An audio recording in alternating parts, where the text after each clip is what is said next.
എൻ്റെ എല്ലാ പ്രിയപ്പെട്ട കൂട്ടുകാർക്കും നമ്മുടെ പുതിയ വീഡിയോയിലേക്ക് സ്വാഗതം. ഇന്നത്തെ നമ്മുടെ വീഡിയോ വളരെ രുചികരമായിട്ടുള്ള നല്ലൊരു പാവയ്ക്ക തീയലാണ്. നമ്മുടെ വീട്ടിൽ നമ്മൾ മിക്കപ്പോഴും തയ്യാറാക്കുന്ന കറികളിൽ ഒന്നാണ് പാവയ്ക്ക തീയൽ. പാവയ്ക്കൊക്കെ വളരെ കയ്പുള്ളത് കൊണ്ട് കറി കഴിക്കാനായിട്ട് കുറച്ച് പേർക്കൊക്കെ ഇഷ്ടക്കുറവുണ്ട്. ആ ഒരു ഇഷ്ടക്കുറവുള്ള ആൾക്കാർക്ക് ഇതുപോലൊരു കറി തയ്യാറാക്കി കൊടുക്കുവാണെങ്കിൽ അവർ ഒരുപാട് ഇഷ്ടത്തോടു കൂടി തന്നെ കഴിക്കുകയും ചെയ്യും. അപ്പോൾ ഇന്നത്തെ നമ്മുടെ വീഡിയോ വളരെ ടേസ്റ്റി ആയിട്ടുള്ള നല്ലൊരു കറിയാണ്. എല്ലാവരും വീഡിയോ കണ്ട് ട്രൈ ചെയ്ത് നോക്കണേ. ട്രൈ ചെയ്ത് നോക്കിയിട്ട് നിങ്ങൾക്ക് ഇഷ്ടപ്പെടുവാണെങ്കിൽ നമ്മുടെ ചാനലൊന്ന് ഫോളോ ചെയ്യാൻ മറക്കല്ലേ. അതുപോലെ വീഡിയോ കണ്ടുകൊണ്ടിരിക്കുമ്പോൾ തന്നെ നിങ്ങളുടെ വിലയേറിയ ലൈക്ക് തരാനും മറക്കല്ലേ. വീഡിയോ കണ്ടിട്ട് പോകുമ്പോൾ നിങ്ങൾ ലൈക്കുകൾ തരാൻ മറക്കുന്നുണ്ട്. അതുകൊണ്ടാണ് കേട്ടോ ഞാൻ വീണ്ടും അതുപോലെ തന്നെ പറഞ്ഞുകൊണ്ടിരിക്കുന്നത്. അപ്പോൾ ഇന്നത്തെ നമ്മുടെ വീഡിയോയും എൻ്റെ കൂട്ടുകാർക്ക് വളരെ തന്നെ ഇഷ്ടപ്പെടും. അപ്പോൾ എങ്ങനെയാണ് നല്ലൊരു പാവയ്ക്ക തീയൽ തയ്യാറാക്കി എടുക്കുന്നതെന്ന് നമുക്ക് വീഡിയോയിൽ കണ്ടു നോക്കാം.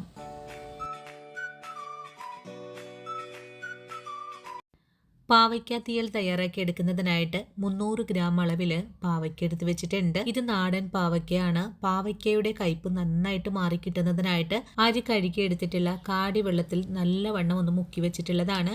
അങ്ങനെ ചെയ്തെടുക്കുവാണെങ്കിൽ പാവയ്ക്കയുടെ വളരെ തന്നെ കയ്പ് കുറഞ്ഞു കിട്ടുന്നതാണ്. ഇനി കഴുകിയെടുത്ത പാവയ്ക്കയെ നമുക്കിതുപോലെ ഒന്ന് കട്ട് ചെയ്ത് കൂടി എടുക്കാം. ഞാനിപ്പോൾ ഇതുപോലെയാണ് കട്ട് ചെയ്തെടുത്തിട്ടുള്ളത്. നിങ്ങൾക്ക് ഇഷ്ടമുള്ള രീതിയിൽ പാവയ്ക്ക കട്ട് ചെയ്തെടുക്കാവുന്നതുമാണ്. കട്ട് ചെയ്തെടുക്കുമ്പോൾ നല്ല നൈസായിട്ട് വേണം നമുക്കിതുപോലെ ഒന്ന് കട്ട് ചെയ്തെടുക്കാനായിട്ടും. വളരെ എളുപ്പത്തിൽ തന്നെ പാവയ്ക്ക എല്ലാം കട്ട് ചെയ്തെടുത്തിട്ടുണ്ട്. ഇതിൻ്റെ ഉള്ളിലെ കുരുവെല്ലാം മാറ്റി വൃത്തിയാക്കി വെച്ചിരിക്കുവാണ്. ഇനി ഉടൻ തന്നെ നമുക്ക് കറി തയ്യാറാക്കാൻ തുടങ്ങാം. ഇതിനായിട്ടൊരു പാൻ അടുപ്പിലേക്ക് വെച്ചിട്ട് ഫ്രൈ ചെയ്തെടുക്കാൻ ആവശ്യമായ വെളിച്ചെണ്ണയാണ് ഒഴിച്ചു കൊടുക്കേണ്ടത്. ഇന്നത്തെ നമ്മുടെ ഈ ഒരു തീയൽ തയ്യാറാക്കി എടുക്കുന്നത് വെളിച്ചെണ്ണയിലാണ്. വെളിച്ചെണ്ണ ഇപ്പോൾ നല്ലവണ്ണം തന്നെ ചൂടായി വന്നിട്ടുണ്ട്. ഇനി നമുക്ക് കട്ട് ചെയ്ത് വെച്ചിരിക്കുന്ന പാവയ്ക്ക ഓരോന്നായിട്ട് എണ്ണയിലേക്ക് ഒന്ന് ഇട്ട് കൊടുക്കാം. പാവയ്ക്ക ഒന്നിലൊന്നും മുട്ടാതെ തന്നെ പാനിലേക്ക് നിരത്തി കൊടുത്തിട്ടുണ്ട്. ഇങ്ങനെ ചെയ്യുവാണെങ്കിൽ വളരെ എളുപ്പത്തിൽ തന്നെ നമുക്ക് പാവയ്ക്ക നല്ല പോലെ തന്നെ വഴറ്റിയെടുക്കാവുന്നതാണ്. എളുപ്പത്തിൽ തന്നെ മുരിഞ്ഞു കിട്ടുന്നതിനായിട്ട് നമുക്കിതിലേക്ക് കുറച്ച് ഉപ്പ് കൂടി ചേർത്തിട്ട് വേണം ഫ്രൈ ചെയ്തെടുക്കാനായിട്ടും. ഇനിയിപ്പോൾ മുരിഞ്ഞു വന്നിട്ടുള്ള പാവയ്ക്ക നമുക്കൊന്ന് കോരിയും കൂടി മാറ്റാം. അതിനുശേഷം അടുത്തത് നമുക്കിതുപോലെ തന്നെ ഫ്രൈ ചെയ്തെടുക്കാം. പാവയ്ക്ക ഫ്രൈ ആയി വരുന്ന സമയം കൊണ്ട് തീയലിലേക്ക് ചേർക്കാനുള്ള 100 ഗ്രാം കൊച്ചുള്ളി ഒന്ന് കട്ട് ചെയ്ത് കൂടെ വെക്കണം. വളരെ എളുപ്പത്തിൽ തന്നെ നമ്മുടെ പാവയ്ക്ക എല്ലാം ഒന്ന് മുരിച്ച് കോരിയിട്ടുണ്ട്. ഇതേ പാനിലേക്ക് തന്നെ അരമുറി നാളികേരം കൂടി നമുക്കൊന്ന് വറുത്തെടുക്കണം. ഇതിന്റെ ഒപ്പം തന്നെ കുറച്ച് കറിവേപ്പിലയും കൂടി ചേർത്തിട്ടുണ്ട്. ഈ സമയത്ത് ക്യാമറ കൈകൊണ്ട് തട്ടിയിട്ട് ഓഫായി പോയിട്ടുണ്ട്, സോറി. ഇനി നല്ല ചുവക്കെ തന്നെ നമുക്ക് ഈ തേങ്ങ വറുത്തെടുക്കാം. തേങ്ങ ഫ്രൈ ആക്കി എടുക്കുന്ന സമയത്ത് നമുക്കിതിലേക്ക് കുറച്ചുകൂടെ ചേരുവകൾ ചേർക്കണം. 3 അല്ലി വെളുത്തുള്ളി ആദ്യം ചേർക്കുന്നുണ്ട്.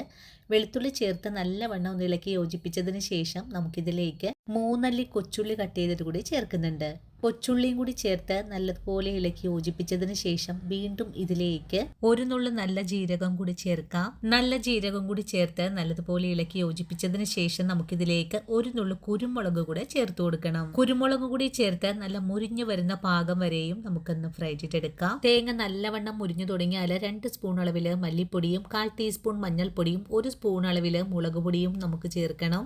തേങ്ങ ഇപ്പോൾ ഗോൾഡൻ കളറിലേക്ക് ആയി വന്നിട്ടുണ്ട്. ഇനി നമുക്കിതിലേക്ക് പൊടികൾ ചേർക്കാം. പൊടികൾ ചേർക്കുമ്പോൾ ഫ്ലെയിം ഓഫ് ചെയ്ത് കൊടുക്കണം. അതിനുശേഷം ഇതെല്ലാം കൂട്ടി ഇളക്കി യോജിപ്പിച്ചിട്ട് ഒന്നുകൂടി ചെറിയ തീയിൽ വെച്ച് വേണം നമുക്കിതിനെ ഒന്ന് മുരിയിച്ചെടുക്കാനായിട്ട്.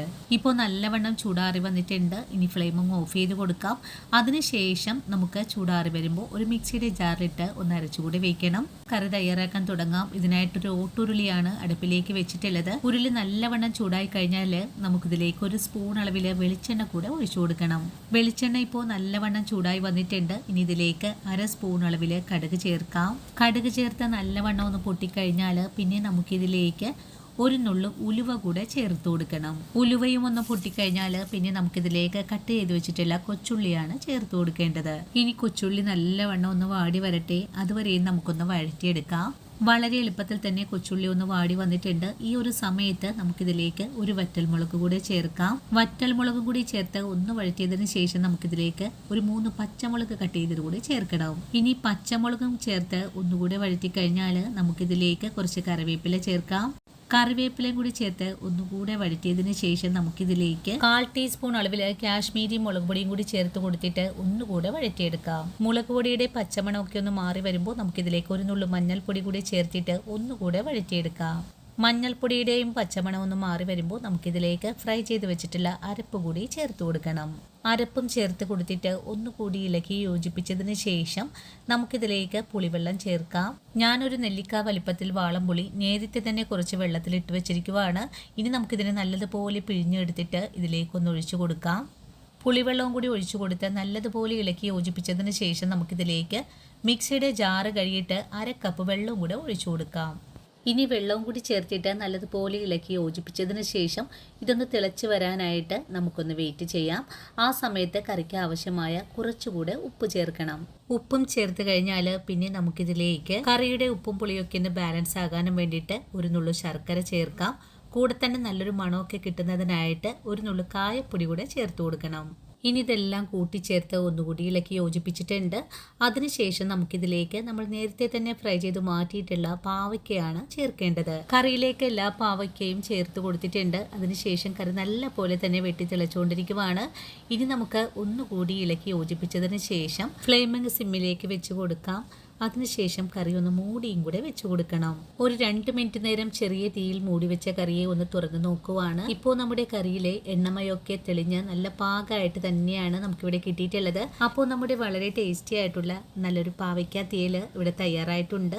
എല്ലാവരും ഇതുപോലൊരു കറി ഇതുവരെയും നിങ്ങൾ തയ്യാറാക്കി നോക്കിയിട്ടില്ലെങ്കിൽ ഈ ഒരു വീഡിയോ കണ്ടതിന് ശേഷം ഒന്ന് തയ്യാറാക്കി നോക്കണം. നല്ല ടേസ്റ്റാണ്, എല്ലാവർക്കും ഒരുപോലെ തന്നെ ഇഷ്ടപ്പെടും. ഇനിയിപ്പോൾ നമ്മളിന്ന് ഉണ്ടാക്കിയ കറി പിറ്റേ ദിവസം കഴിക്കാനായിട്ട് വളരെ ടേസ്റ്റ് കൂടുതലായിരിക്കും. അപ്പോൾ ഇന്നത്തെ നമ്മുടെ വീഡിയോ ഇത്രയുള്ളൂട്ടോ കൂട്ടുകാരെ.